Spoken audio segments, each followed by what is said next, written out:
a secret at the heart of the government of Bangladesh. The Ahmed clan, a crime family at the center of power. We're not talking about some small-time thief here or a small-time robber here. We're talking about organized crime syndicate.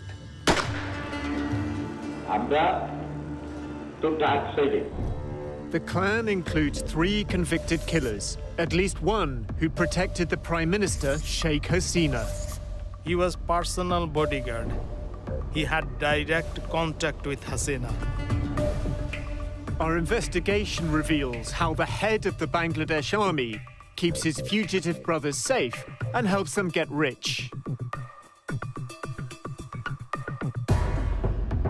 This is his brother, actually. His elder brother is running the country. He has the power of Bangladesh army. He has the power of his brothers because they are gangsters. They are mafia. The army chief helps the Prime Minister pursue absolute power. Sheikh Hasina has been very, very upfront and transparent about her goal of destroying the opposition. The Muslim-majority nation secretly buys spyware from Israel, a country it officially doesn't recognize. I could never say Bangladesh Army is my customer because you cannot do that. It's spyware that can track political enemies. It is highly intrusive and it is indiscriminate. It can hardly ever be compliant with human rights. A Dhaka crime family says it has the tools of the state at its disposal.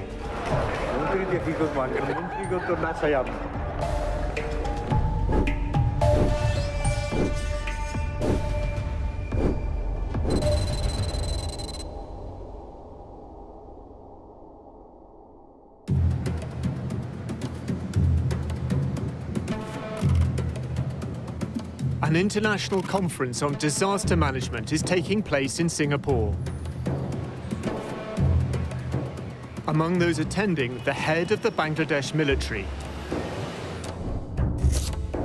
Aziz Ahmed is a 4-star general. His title, Chief of Army Staff. I always look at General Aziz and I see one of the most ambitious military officers I have ever seen in Bangladesh. Al Jazeera's I-Unit tracks the general's movements. When his official duties are over, he flies to Kuala Lumpur, the Malaysian capital. On the plane, he sends a text message to a contact called Hassan, Hungary.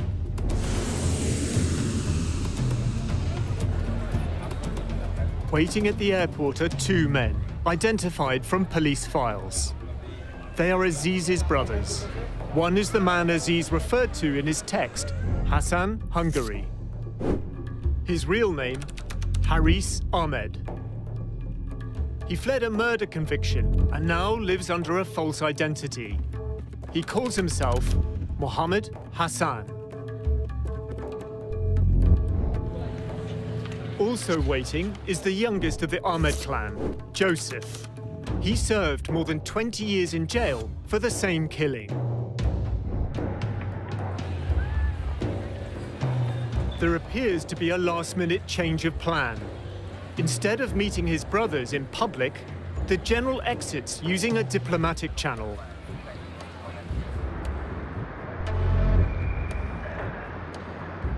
The brothers leave the airport in separate cars.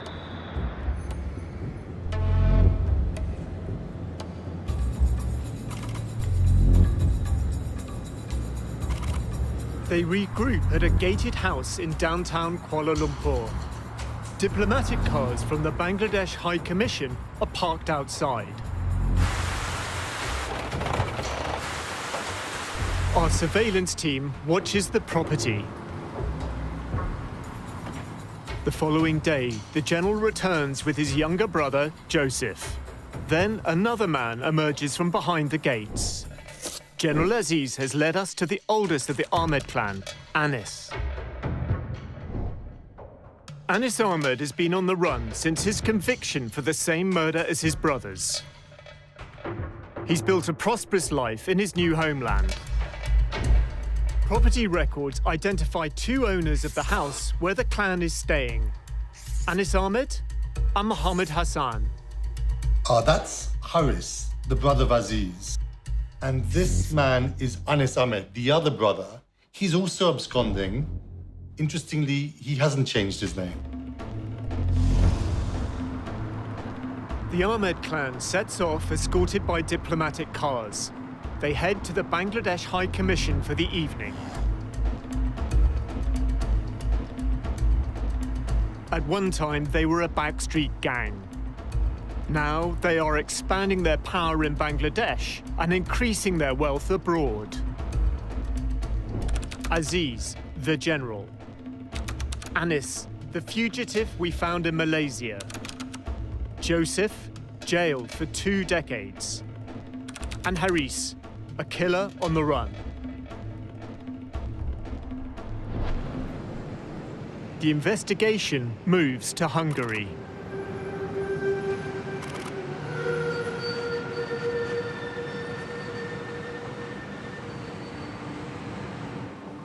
For the past 5 years, Haris Ahmed has lived a double life in the Hungarian capital.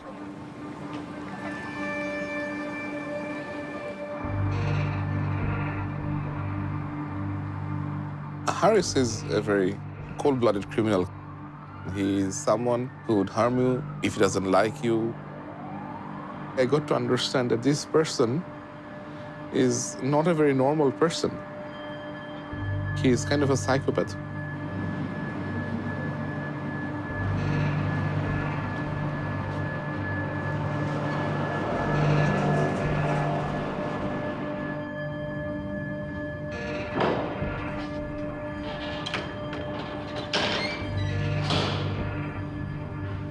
A former business associate speaks to us.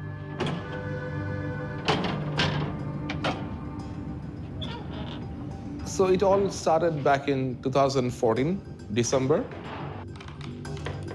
I received a phone call from an acquaintance of mine that General Aziz Ahmed is visiting Hungary.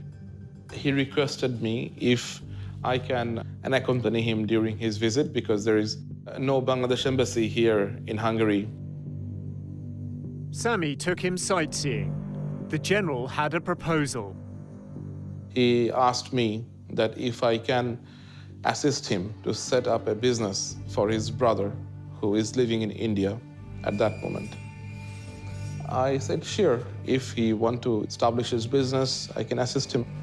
After leaving from Budapest, I received a mail from General Aziz where he asked what are the things involved to establish the business. I replied him what are with the detailed requirements of paperworks. Nothing of it raised any alarm to me. I have seen on all documents that his name is Mohammed Hassan.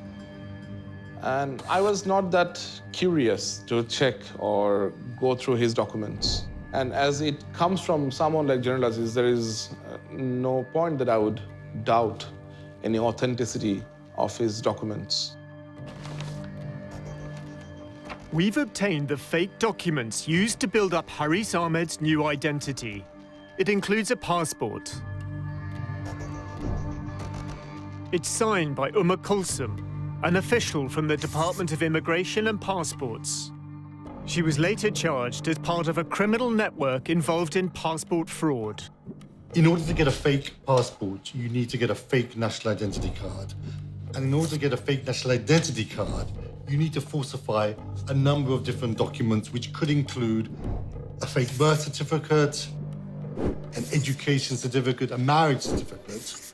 And in getting all of these documents, within Bangladesh, he's committing a host of different criminal offenses within the country. And then, of course, he then used that to get a passport, and that passport is a fake passport under a false name. And in flying under that passport, he would have committed offenses in all of the countries that he traveled to. The documents were sent from General Aziz's office.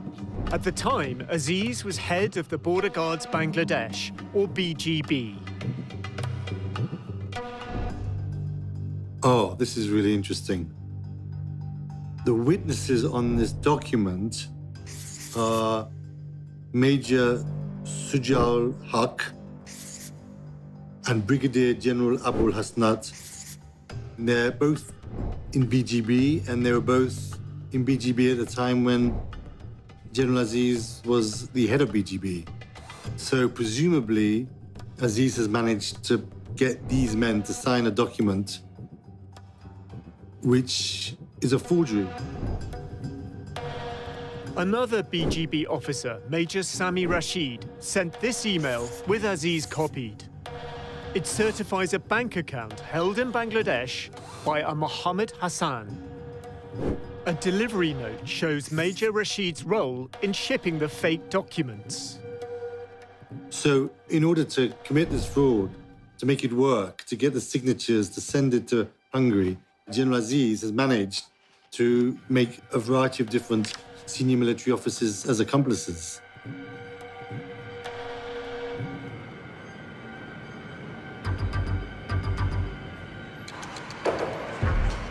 Haris Ahmed arrives in Budapest in early summer 2015. Documents obtained by the I Unit chart his efforts to build a new life under the direction of his brother, General Aziz. He sets up the Bay of Bengal Company.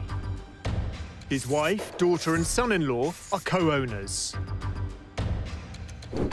The Bay of Bengal is an umbrella company covering a number of businesses. There is a clothes shop called Niveau Fashion. General Aziz inspects the family investment. But the shop closes after 6 months. Bay of Bengal purchases another company, Taylorville. Next, it opens a restaurant in the heart of the city. It shuts down after 5 months. There is a hostel business providing cheap accommodation. It's called Bengal Hostel and closes within a year. Graham Barrow advises banks on how to prevent money laundering. This is highly indicative of structures put together for criminal intent. You're looking for any business that generates large amounts of cash. It's like restaurants, hotels still do a lot of cash businesses, or hostels. Technically, it's called commingling, which is like mingling dirty money with clean money, so that you can't tell which is which. Haris doesn't seem to care about his businesses. The Bay of Bengal reports a string of losses, losing thousands of dollars in various failed ventures. He would go out, drink at bars. If he would meet some woman, he would bring them to the hostel and they would party. He really doesn't match a businessman's profile to me.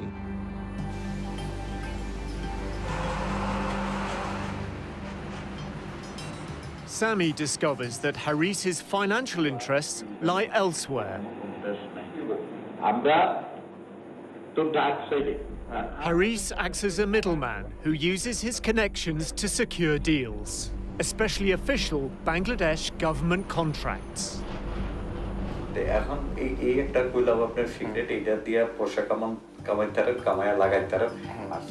Haris wants Sami to help with a contract to supply Hungarian-made bullets to the Bangladesh army.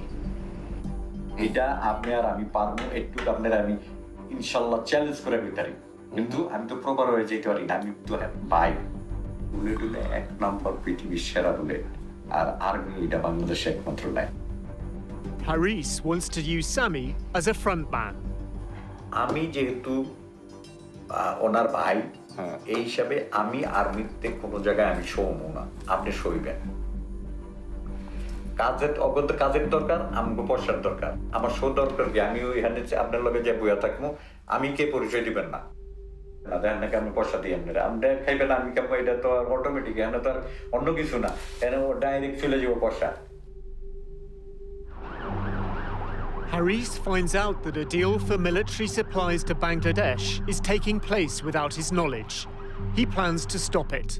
যে এরকম আমি যদি আটকায় না দিতে পারছি, আটকায় আপনার কাছে যদি না এসে দৌড়ে ওকে, তাহলে আমার নাম হারিস না।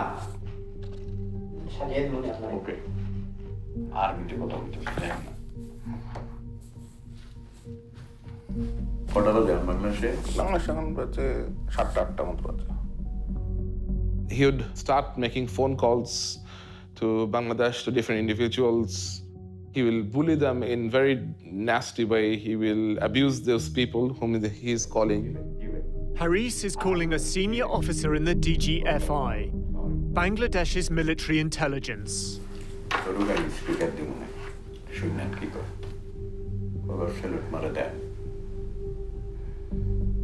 ভাই আসসালামু আলাইকুম ওই যে আপনারা বলছিলাম না যে ইউরোপের কিছু ইটে হইলে তারপরে হাঙ্গেরির আর একটু ভিড়ে দেন নাম দেখা দিন বাকিটা আমি দেখি একটু দেখেন ঠিক আছে ভাই আমি একটা রেফারেন্স পাঠাইতেছি আমি একটা কাগজ পাঠাইতেছি যেটা হাঙ্গেরির থেকে চেষ্টা করতেছে এটা একটু দেখেন ঠিক আছে ভাই ওকে ভাই Haris tells Sami more about his business operation. তারপর আমি তো জানি হাঙ্গেরি কিছু হইলে যদি আমার টাচে না আসে ওই বেটা কোনো কিছু নিতে পারবো না এই পর্যন্ত নেয়ই নেই কারণ কেটালাম যদি এক বেটা নিয়ে থাকে আমার একটা প্রমাণ দেয় তারা কানটা কাইটা কুত্তার গলায় তুমি একেবারে এখানে কুত্তা আছে না দরকার পয়সাটা কিনেই না কুত্তার গলায় দিয়ে দেবো Haris says his role as a middleman is sanctioned by the Prime Minister, Sheikh Hasina. প্রধানমন্ত্রী সুলতাহানি কইছে যে আরিজো এখানে যদি কিছু করতে চাও করো আমরা হেল্প করবো আর কি চাই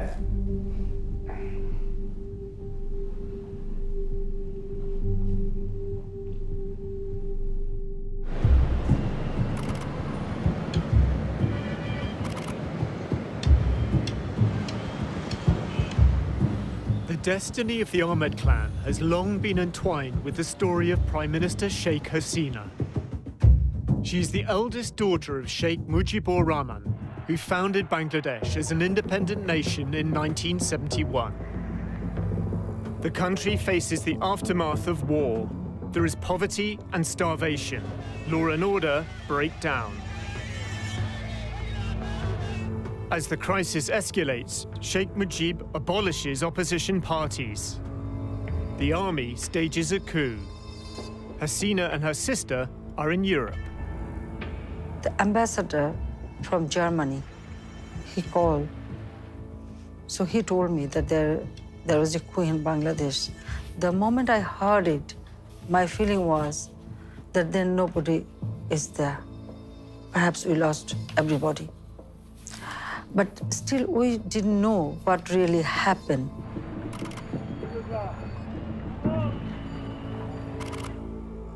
Army officers enter Sheikh Mujib's home. He is murdered along with 13 family members, including his 10-year-old son. The murder of Sheikh Mujib and his family was one of the most brutal episodes in the history of Bangladesh. The murderers even did not spare his little son.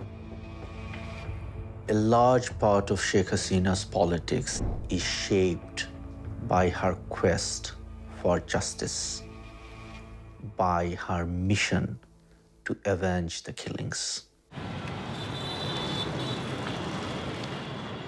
Less than 2 kilometers from where Sheikh Mujib is murdered, the Ahmed family lives in a sprawling district called Mohammadpur. Aziz is the second of 5 boys and a young teenager at the time. They would grown up in a very poor condition. Iqbal knew the family. He asked us to conceal his identity. His father had a low-level job, and whatever he earned, they couldn't run their family. Growing up amongst poverty and political strife, the 5 young Ahmed brothers form a close-knit bond. But Aziz stands out. In 1981, he joins the Bangladesh army. The other 4, Anis, Haris, Joseph, and another brother, Tipu, they turn to crime. They were extorting money. They were doing kidnapping. They became a gang. It started from very small. Then they started killing people. They had a specific area in Dhaka around Mohammadpur, which they controlled, which they sort of divided amongst themselves with other crime bosses of Dhaka city. and they would go and extort businesses, and they ruled over that area as if it was their personal fiefdoms. These are criminals that we're talking about. They are killers who have caused significant amount of damage to human life. While living in exile in India, Sheikh Hasina becomes leader of the Awami League, the party her father had led. In 1981, she returns to Bangladesh. I started to mobilize people. The then government tried to prevent me so that I shouldn't come back. But I decided to accept it and come back to work for democracy. The military is now running the country, and several times Hasina is placed under house arrest. There are attacks on her life. The I Unit has obtained covertly recorded phone calls of General Aziz speaking to a colleague. The conversations took place in 2020. Aziz describes how his brothers protected the leaders of Sheikh Hasina's party, the Awami League. যখন হলো আওয়ামী লীগ ওই জাতীয় পার্টির সময় যখন হলো সবচেয়ে খারাপ সময় যাচ্ছিল, যখন তারা তাদের কেন্দ্রীয় অফিসে বসতে পারতো না, তখন কিন্তু my brothers they were the main strength of this party. কেন্দ্রীয় নেতারা এসে আমার ছোট ভাইয়ের অফিসে বসে তারা হলো পার্টির হলো প্রোগ্রাম এখান থেকে অ্যানাউন্স করতো তারা, কারণ অন্য জায়গায় তারা নিরাপদ মনে করতো না, তো তারা ছিল ইয়াতে। The clan is feared, but also faces vengeance. One brother, Tipu, is murdered. Tipu, he was a very renowned gangster, very sharpshooter, very intelligent. Among the brothers, he was the most intelligent person. It was a time when politicians and the street gangs needed each other. These kinds of gangs, they were involved in extortion, petty street crimes, extracting money from businessmen. But they also acted as muscle for politicians when required. They tended to link up with certain politicians, and they were used by politicians at particular moments when it served their interests. In the mid-1990s, Haris Ahmed joins Hasina's personal protection team. This is Haris, Sheikh Hasina. Iqbal remembers Haris from that period. He is around Hasina's security, personal security. And that meeting was in Mohammadpur. That is Haris's area. He organized all the meetings. He was personal bodyguard. General Aziz recalls a recent statement by Sheikh Hasina to party leaders. Honorable said, যে দেখো ওর ভাইরা কে আমার থেকে বেশি তোমরা জানো না। The Prime Minister compares the loyalty of the Ahmed clan, who protected her when she was attacked, to the inaction of the senior politicians surrounding her now.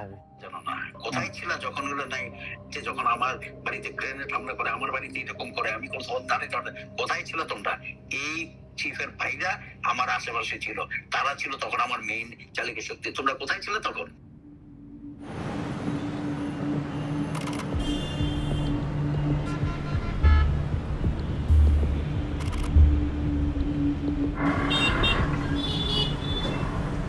A murder on a busy street in Mohammadpur will define the Ahmed clan's future. Mustafa Rahman is said to be from a rival political party, one linked to the killing of Sheikh Hasina's family. Mustafa and two colleagues are surrounded.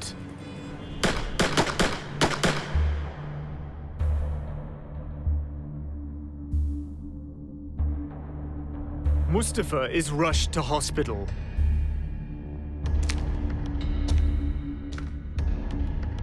He gives a witness statement to a magistrate. Joseph, Haris, and Anis have shot me. Haris shot me with a licensed gun. Joseph took the pistol from my waist and shot me in the stomach with it. The others also had pistols in their hands, and they shot at random.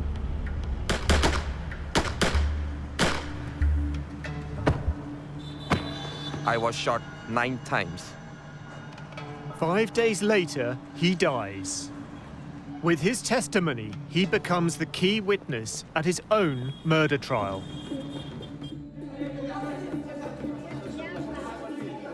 One month after Mustafa Rahman's murder, Sheikh Hasina becomes Bangladesh's new prime minister. The 3 Ahmed brothers are charged with murder. 8 years later, when Hasina is no longer in power, they're convicted. Joseph is sentenced to death. Anis and Haris are sentenced to life imprisonment. But they're already on the run. For 15 years, they're not found, until the I unit tracks them down. Haris Ahmed was one of the top gangsters of the country who was being hunted by the police. Anis Ahmed, he was accused for a very brutal murder. I don't think that they could have fled the country without some sort of help from some powerful people. The sequence of events is quite interesting. Around 1994-95, Haris, he acted as her bodyguard. Then, a year later, 1996, a murder of somebody who is said to be a political rival to Sheikh Hasina took place, in which the 3 brothers, including Haris, were subsequently convicted. But maybe she feels the less she knows about all of that, the better.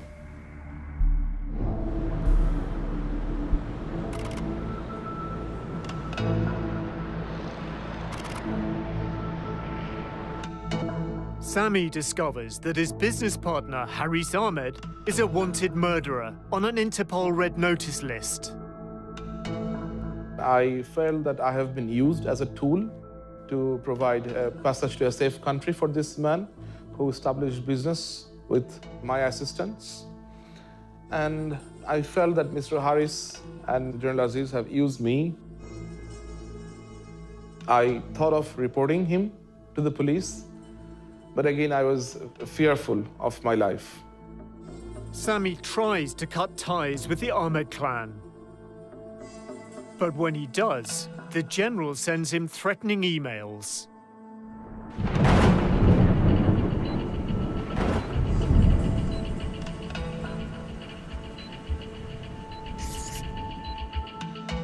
General Aziz became very violent with his words. He became very furious. He sent me emails where he directly threatened me.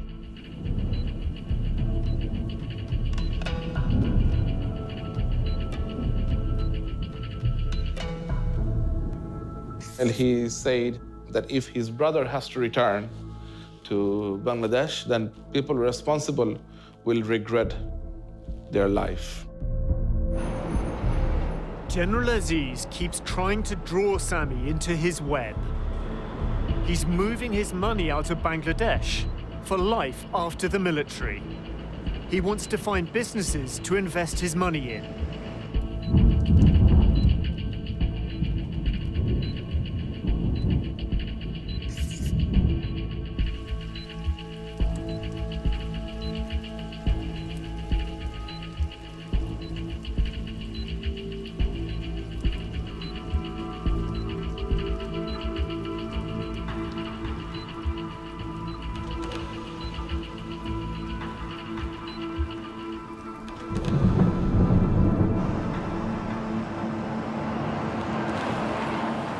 By 2019, Sami's had enough, but he goes along with their schemes. Except now, he's working with the I unit.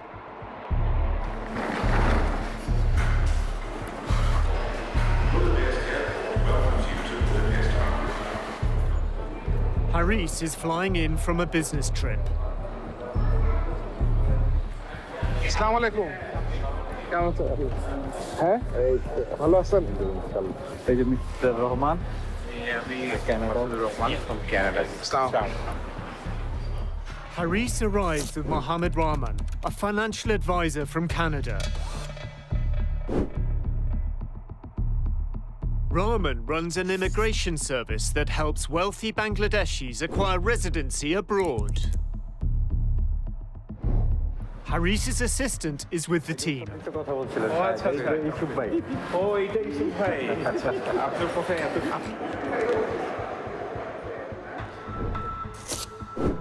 Yusuf Ali handles Haris's bookkeeping.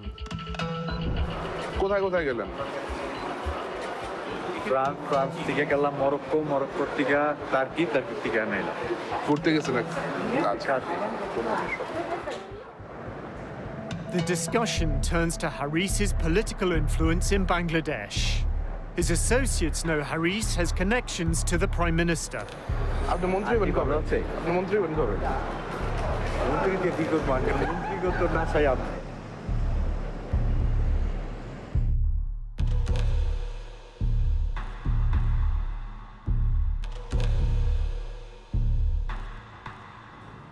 Despite his apparent lack of business success, Haris has significant sums of money to invest.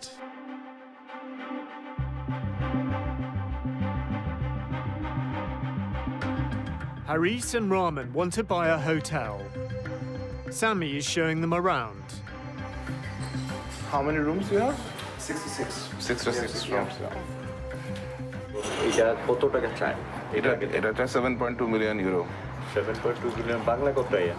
ওই হোটেলটা is more viable than this one. The Bay of Bengal, the umbrella company for Haris's investments, has an office in this building. It's above a goulash restaurant, owned by Haris. Next door is an unlicensed foreign exchange bureau. That too belongs to Haris. It's manned by his assistant, Yusuf Ali. Yusuf confirms to Sami that Haris's main source of funds is government contracts from Bangladesh. কোন ধরনের ব্যবসা উনি involve? কোন ধরনের কাজ উনি involve? এটা আসলে ওই যে মিনিস্ট্রি বা এই সমস্ত বা আরো সরকারি লেভেলের কোন দান্দা করছে এগুলো আমার ধারণা। আচ্ছা আচ্ছা। হয়তো মামু লাগবে, না হয় মামুর জোর লাগবে।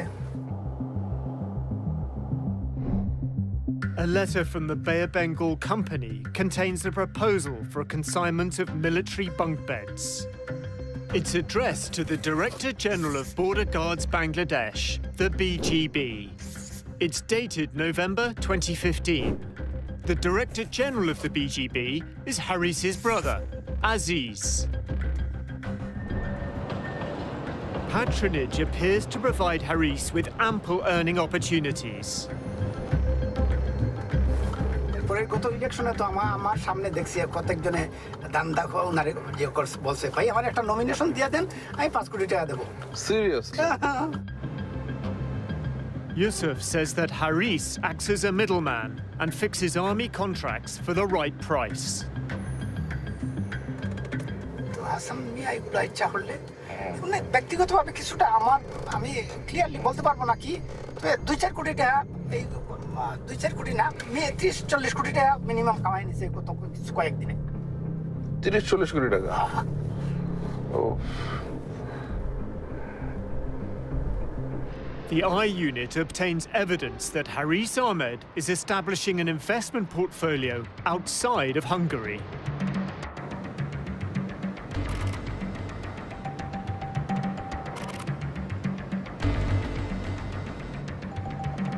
Using the same false identity, he builds a French business empire. In 2018, he buys a stake in a company which deals in computers and IT. The company has 2 registered offices. One on the outskirts of Paris sells mobile phones and offers international money transfer services. The pace picks up in 2019. In the space of just 7 months, Haris buys stakes in 4 more companies. In April, he found Snigdha, which owns a fast food outlet. Then in May, he buys a stake in a retail company called TPTY. He sells it shortly after. This pattern and style of doing business is not inconsistent with money laundering. The construction of companies, company types, jurisdictions, bank accounts, the whole range of activities that he has been involved in are entirely consistent with schemes put together to funnel criminal funds through the system in order to make them look legitimate. There is absolutely the ability to hide in plain sight, so the busier the financial centre, the easier it is to lose a bit of dirty money in it. In June 2019, he registers the Bay of Bengal in France, which owns an Indian restaurant.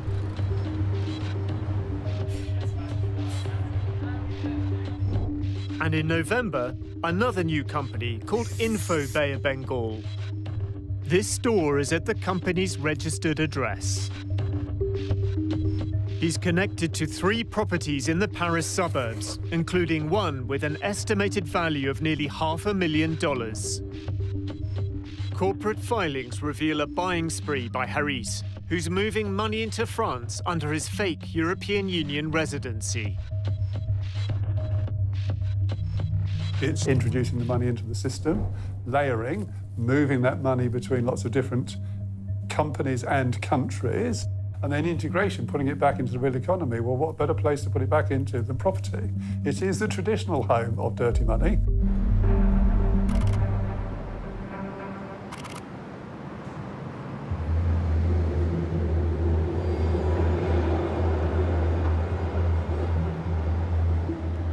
Haris's role as a middleman includes working with private companies in Europe that wish to invest in Bangladesh.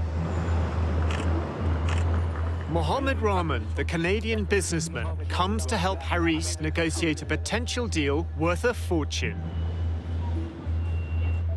Haris and Rahman are told that British financiers are looking to invest millions of dollars in the hotel trade in Bangladesh. Sami organizes a video conference with a British investment firm. Haris uses his assumed name. Hello. Hi, good morning. Hello. Hey, gentlemen. I'm Yes, hello. Hi. Mohammed Hassan. Mohammed, pleased to meet you. So my name is Mr. Rahman from Canada, Vancouver. Pleased to meet you too. But this is not what it seems.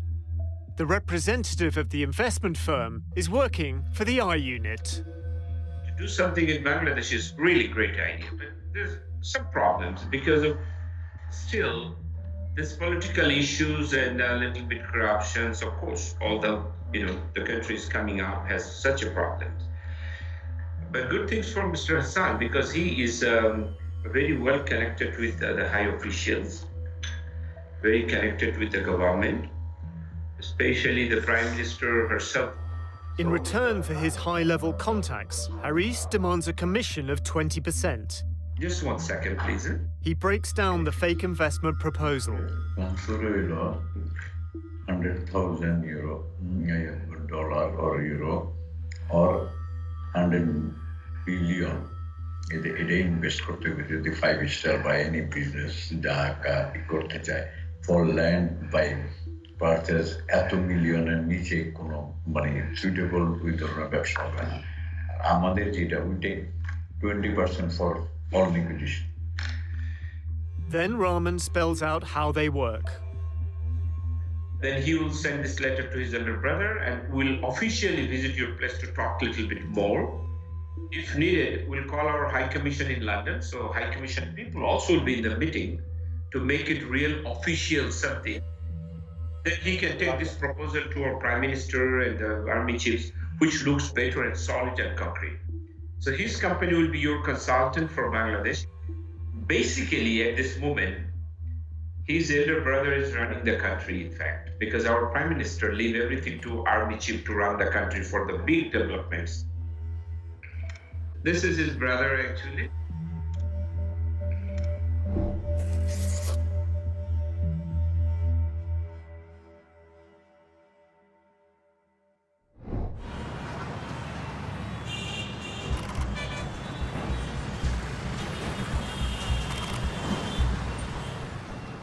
Sheikh Hasina must call an election. A year earlier, she'd appointed Aziz head of Border Guards Bangladesh. As her Awami League government faces election defeat, the BGB becomes involved in overseeing the vote. Aziz was head of the BGB. His role was to quieten the opposition, prevent them taking control of the streets, preventing them being a political force which the government couldn't deal with. He was very proud of that, and he said that he was the one who handed those elections to Sheikh Hasina.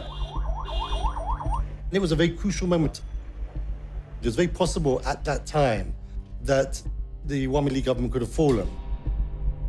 A few years later, Sheikh Hasina visits Aziz to discuss his future. The general believes his loyalty is about to be rewarded. আমাকে মহামান্য বলেছে, মহামান্য নিজে বলেছে আমাকে, বলে যে আদিল সাহেব আপনারটা কি মাননীয় প্রধানমন্ত্রী এসে আমার সাথে তখন যখন কথা বলছে বলে যে না আমি চিন্তা করছি there is no other alternative but ইয়াতে এটা. For the general's career to advance, his brother's murder convictions would need to be dealt with. এবং এই যে আপনার ভাইদের অন্যান্যদেরকে জিনিস করছে এটা কিন্তু ওনার পরিকল্পনা অনুযায়ী এই ধরনের যে তার এটা হওয়ার আগে তাদের এগুলো সব ক্লিয়ার করতে হবে আমাকে নিজে হলো উনি আমার সাথে আলোচনা করে গেছে. The plan includes getting Aziz's youngest brother out of jail. Joseph had already had his death sentence commuted to life in prison.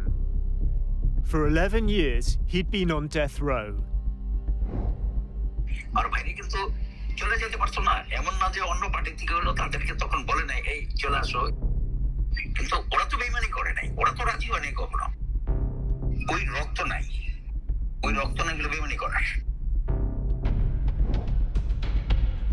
In 2018, on the advice of the Prime Minister, Joseph is granted a presidential pardon. Tasneem Khalil is told about the pardon by a source in the military. I was a bit surprised that why this army person is talking to me about a top criminal getting a pardon, because I did not make that connection instantly.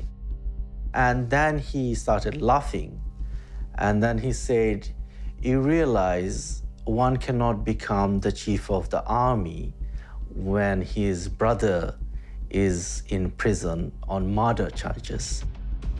A month later, General Aziz Ahmed becomes army chief. I mean, that's when I realized, okay, he's talking about General Aziz, and this is not really about Joseph, the criminal, but it is about Aziz, the general. It's pretty extraordinary. Sheikh Hasina thought that General Aziz was an appropriate person to appoint as Chief of Army Staff. So you have to ask, why was she so willing to take that risk?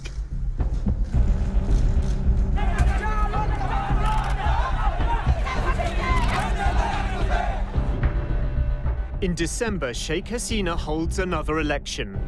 General Aziz helps her consolidate power.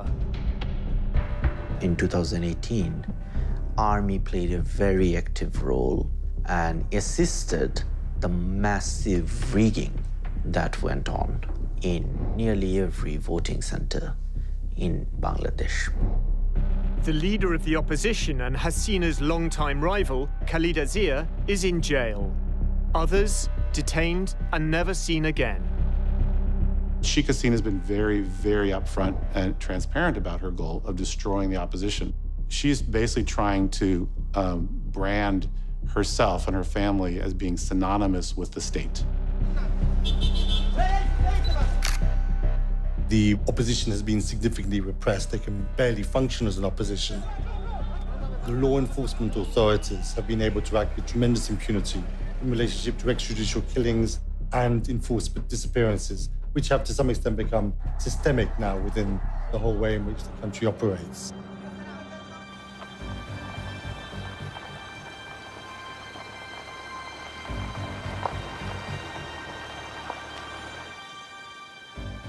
The I Unit has obtained documents that reveal how Bangladesh's security forces gather information on Sheikh Hasina's opponents. The files include a contract to purchase spyware dated June the 26th, 2018, the day after General Aziz took control of the army. It is stamped and signed by the Directorate General Defence Purchase, the body charged with buying Bangladesh's military supplies.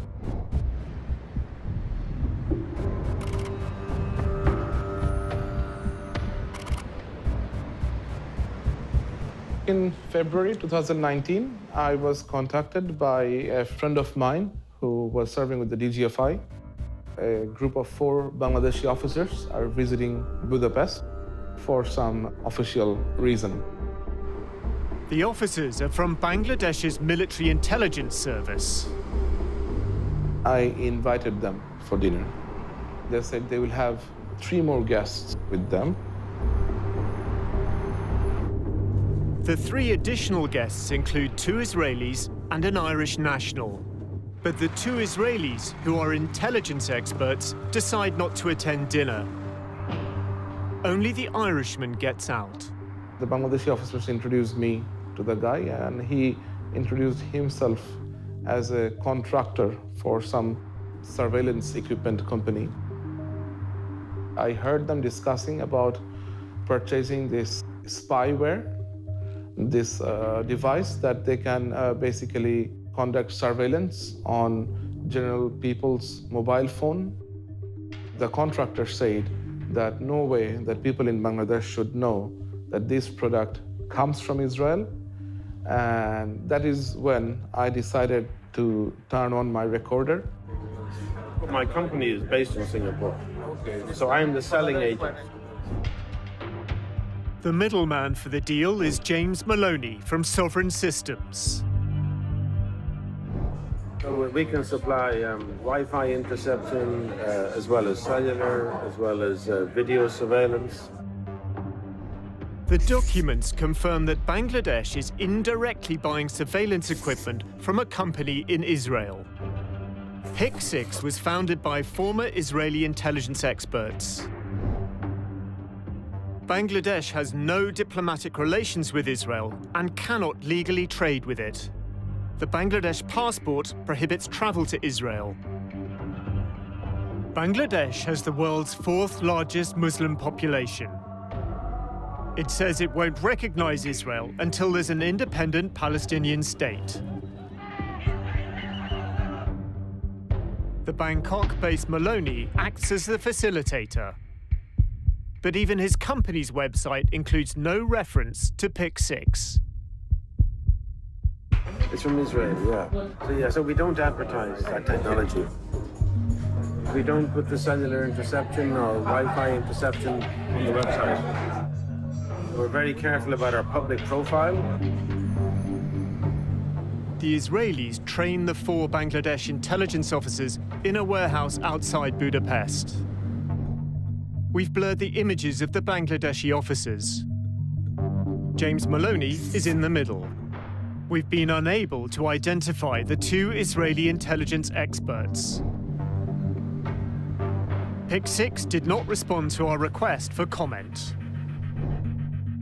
The spyware's manual describes the P6 intercept, also called an IMSI catcher or Stingray, as a mobile phone monitoring system. It behaves like a cell tower, so all of the phones in a certain area are going to connect to it, and it's going to be capable of intercepting communications. Everything you're doing on your phone, text messages, phone call, but also the website you visit, are going to be intercepted. Up to 200 or 300 mobile phones can be connected to it simultaneously. The specific model is also capable of interfering with the communications. So you're going to be able to change the content of a text message. You could be spoofing the identity of someone.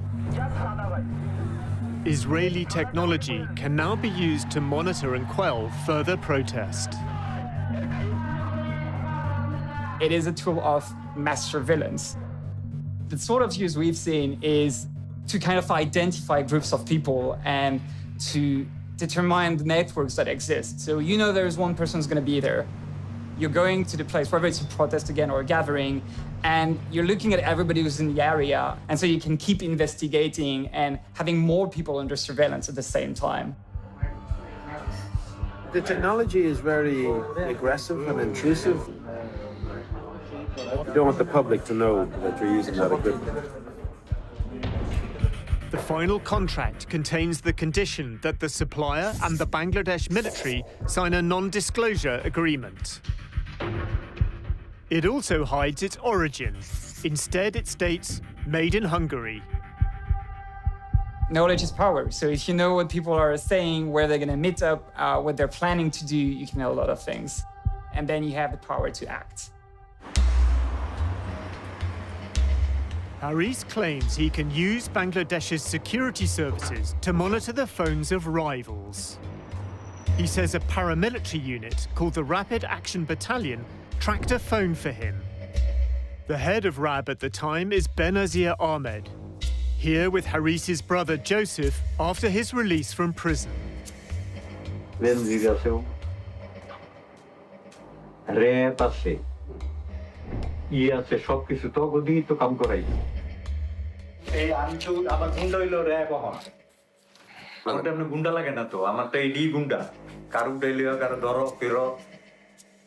Haris says he's used RAB to track a phone and make an arrest.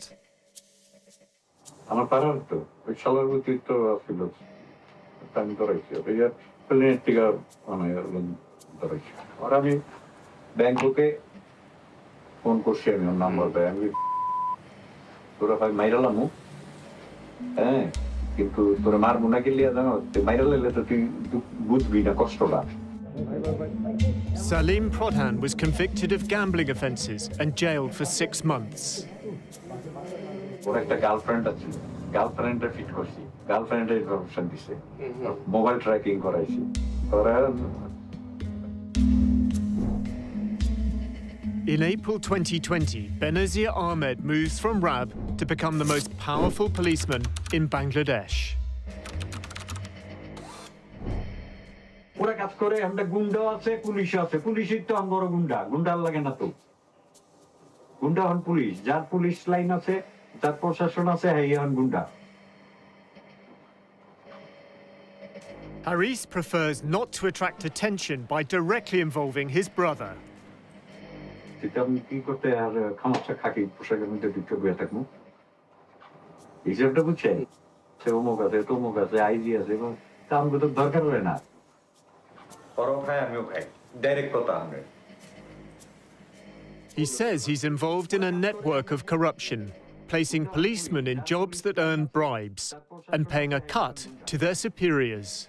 Police আঙ্গুল এখানে যে এই ওসিমসিগুলোর post করতে কি রকম টাকা করতে তো আমি আপনার এয়ারপোর্ট থানার ওসি মিনিমাম 10 কোটি টাকা 5 কোটি টাকা অ্যাকচুয়ালি ট্রান্সফারের টাকাটা খায় home minister IG police commissioner তিনজন মনে করেন 5 কোটি টাকা কন্ট্রাক্ট করলে অল্প 3 কোটি টাকা দিয়ে 2 কোটি টাকা আমরা এটি কখন যায় বুঝছেন এই হলো কাহিনী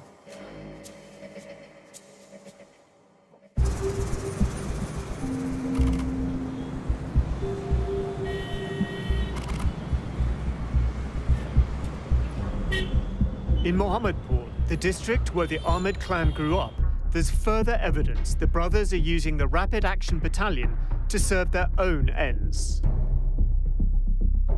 A local politician, Mizan Rahman, is arrested. Although he's in Sheikh Hasina's party, the Awami League, he's also the brother of Mustafa Rahman, the man murdered by Haris, Joseph, and Anis. I heard the bullet. It's really very shocking news for us. And I didn't know why. Mahadi was a boy when his uncle was murdered. It's a very terrible moment. It's a brutal murder. He now lives abroad. He says General Aziz is using RAB to punish his family. It was his uncle's testimony that sent Joseph to prison, and Haris and Anis on the run. Most of the people who is involving in RAB, like Lieutenant Colonel or Colonel, they are really close to General Aziz. If General Aziz said, yeah, okay, do it, so that they can do it, because they had the command of General Aziz. People in Bangladesh are scared to death of RAB. If RAB is after them, they will run away.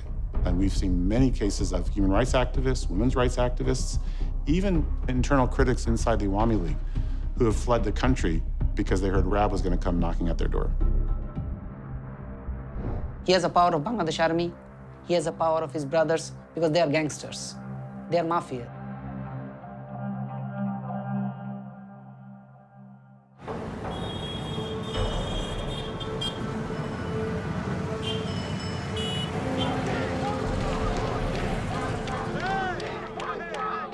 In a nearby ward in Mohammadpur, a young member of the Ahmed clan is running for election.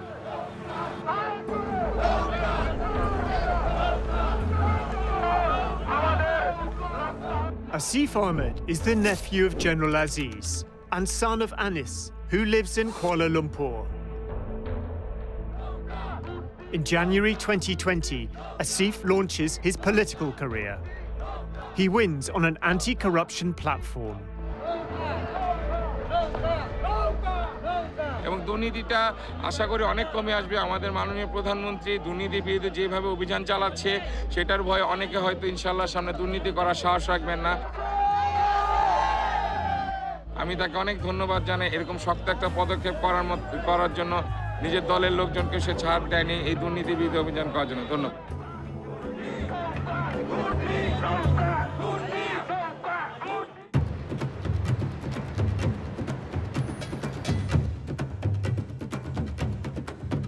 At the grounds of the Army's national headquarters in Dhaka, a high society wedding. The groom, dressed in gold, is General Aziz Ahmed's eldest son. I didn't expect him to be dancing quite like that. Well, that's Aziz. That is Harris. Harris is absconding for murder, and here he is at a big society wedding with the Chief of Army Staff there. As well as Haris, Anis is visiting from Malaysia. This is jaw-dropping stuff. Like, these are gangsters wanted by Bangladesh police officially, and they're attending a wedding, and the army chief is right there. They're partying, really. The country's senior military officers, political elite, and foreign dignitaries are in attendance. And the youngest of the brothers, Joseph, convicted of murder but pardoned, is also here. Oh, wow, that's Bangladesh's president. The pardon came from the president, Mohammed Abdul Hamid. The president of Bangladesh is at a wedding with these two absconding criminals and who should be arrested. Anis's son is also celebrating. He's the emerging politician campaigning on an anti-corruption ticket.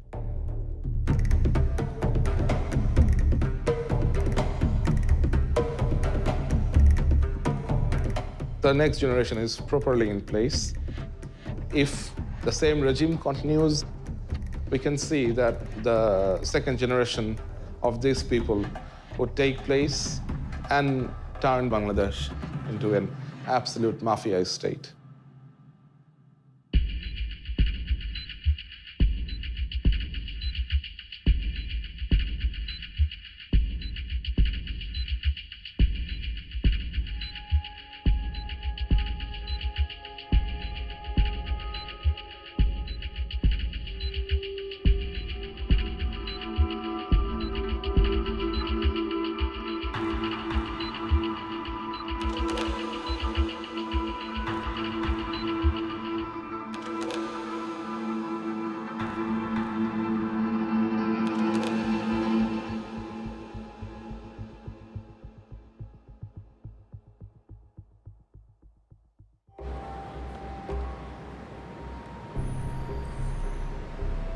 I feel that I have been relieved of a great responsibility that I had to share the truth, to expose these culprits to the world.